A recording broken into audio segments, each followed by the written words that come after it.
Hey, it's Deborah Atkinson, host of the Flipping 50 TV show, the Flipping 50 podcast, and the author of You Still Got It, Girl. And I've got some tips for you on some really common exercises, really common exercise mistakes. And these are exercises that we all love to do because they give us the results we want in the places where we want them most. So I'm not saying don't do them, but what I am going to say in this video is don't do it this way, do it this way. So I'm going to give you some quick fixes for things that, even when you're watching, say, another YouTube video, why would you do that? But if you are, you'll get the instruction for how to do the exercise, but oftentimes you won't get the small nuances that potentially make that exercise injurious, an injury waiting to happen, or make it safer and sometimes, often, more effective if you do it this way. So I'm going to give you this, the more effective and safer route to go for the exercises that you want to do. So we're going to start with this, right? The second wave goodbye, the bat wings, the bingo arms, whatever you affectionately call it. We do tricep press. That's what I'm going to show you. So I'm going to pick up my weights here. Now, I don't have a single dumbbell here at my house that actually does the trick for being the weight that I need. So what I'm going to do is cross them over. If a single dumbbell that you have works, this is what you're going to do. If you have the shoulder mobility to bring those arms up, hold your upper arm next to your ears like earmuffs. You're going to hold it right here, and this is the exercise. Now, a lot of times, that's all you're going to get is here's the exercise, here's what you do. What I want you to see is this. Okay, I often see women doing this. They're arching their back or they're locking their knees out in hyperextension and arching the back. So they're doing a lot of pulling on the low back, no engagement of the core. Here's what I want you to do. Here's one fix. First of all, bend your knees, tuck your tailbone, and then do the exercise. And you're also going to be working your core. If that's not possible for you, what you're going to do is sit down so that you can get good at just focusing on the upper body. You're still going to get all the results you want in those arms without any risk to your lower back. Now, if you don't have the shoulder mobility to come up here and do this, and what you're seeing and feeling is your elbows drifting forward or they're out to the side and you can't do anything about that right now, we need to work on that shoulder mobility. You may need a little down dog from yoga to help open those shoulders up. But this is not your exercise, if that's the case. What might be a better exercise for you is going to require a little smaller weight. And you might want to do something like this, which is a kickback, or do a straight arm exercise like this. Both of those work the triceps in a slightly safer way. And yes, you could sit down and do those also. Moving on. So, if the back of the arm is a problem spot, sometimes what I'm hearing is the front of the arm is also, right? So, whether you're using bigger or smaller weights, you want to fatigue somewhere between 10 and 15 repetitions. We're not going to get into that right now. We're going to talk about how to. But here's the bicep curl. So oftentimes what you'll hear is this is what you want to do. This is the movement. And then you go. But here's what I want you to focus on. I want you to keep the elbows in, close to your side. Give yourself a squeeze. Keep the elbow in place and then come up and down. Bending the knees, tucking the tailbone under, because you could have the same exact problem as you do with the tricep exercise. So if you need to, sit this one down too. So much less likely that you're going to have to sit down on this one, but you do have to focus. So be sure you're not swinging those weights up. And next up, shoulders. So if I can do my biceps and triceps and they take this weight, what I want you to do is to pick up a little smaller weight, first of all.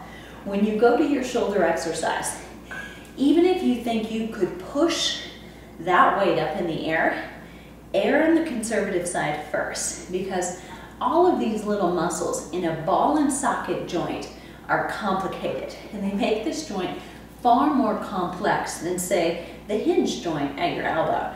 That means there's a lot more things that can go wrong. So those rotator cuff muscles, if you've heard anyone talk about rotator cuff surgery, you don't want to go there if you don't have to. So let's try to prevent it. Here's what you find as instruction. That's what you should do. If you're using a machine weight, you'll often find that's where the handles are. But here's what I want you to do instead. If you're going to do shoulder work overhead, and I suggest that there are other options that you could do that are safer, not overhead, but I want you to do this instead. Elbows directly in front of your shoulders, and arms go up and down, one at a time. Here's why. The same reason we don't want you to arch the back in the tricep or the bicep exercises. I want you to tuck your tailbone under, hold right here, and go one arm at a time, pushing up. And if that still feels like a lot because it's going up, it's a long lever away from your core, you'll have a seat and do the same exercise much more safely.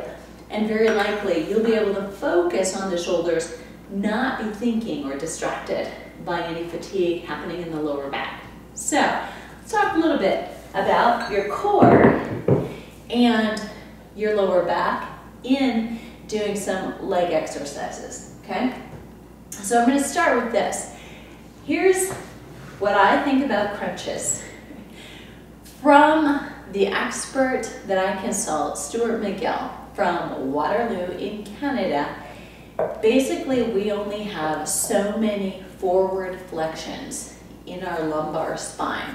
So even if you or I don't feel the pain, we're doing potential damage to the discs in our lower back when we do forward flexion.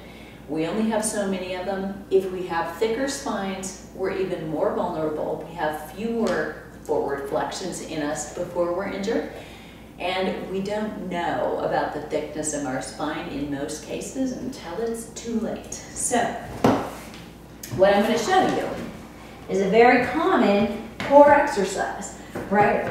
If you've been told don't do crunches on the floor, what you often find is people are telling you go ahead and do this so you're supported by the ball, when in fact your range of motion is even greater than when you're on the floor, and so you're doing much more flexion. It's not better, it's potentially worse. So remember again, you can't feel it.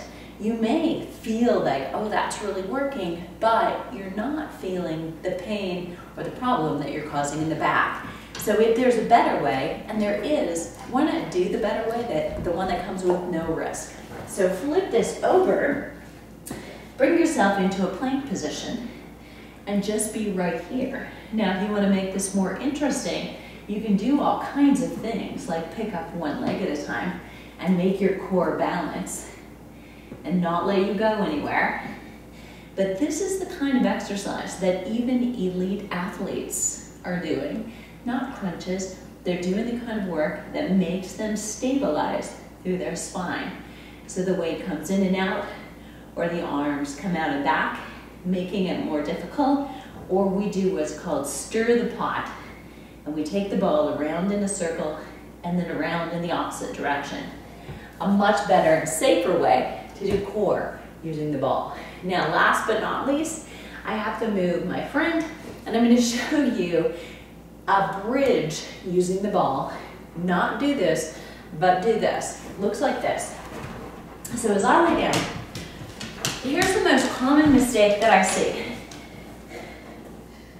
You've got your feet up on the ball. You're all ready to go.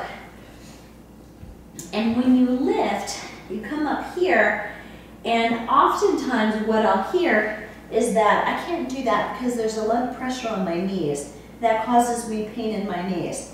So what I'm going to suggest that you do, instead of just here, is that you bend your knees very slightly so your hamstrings are already engaged. Your knees are protected because they're actually on top, and the muscles that protect them underneath are constantly on, whether you're up or you're down. And what's going to happen is you're going to work the glutes and the hamstrings without any stress to the knees. So try that. We're all different, we're all unique. Even that may bother your knee, and if it does, leave it out. There are other ways to do a bridge on the floor without the ball. Lifting here may remove that tension that you felt in the knees. So think about, how can I get the advantage of the exercise without the disadvantage of the stress in the place that I don't need it? That's your flip for today. Drop me notes below. If you've got questions about certain exercises you do that you've seen, somebody said do this, but somebody else said do that, or you know you've got something you do that works a target area, but it bothers a body part, drop me a note down below and let me know what it is. And I'll see you on the flip side.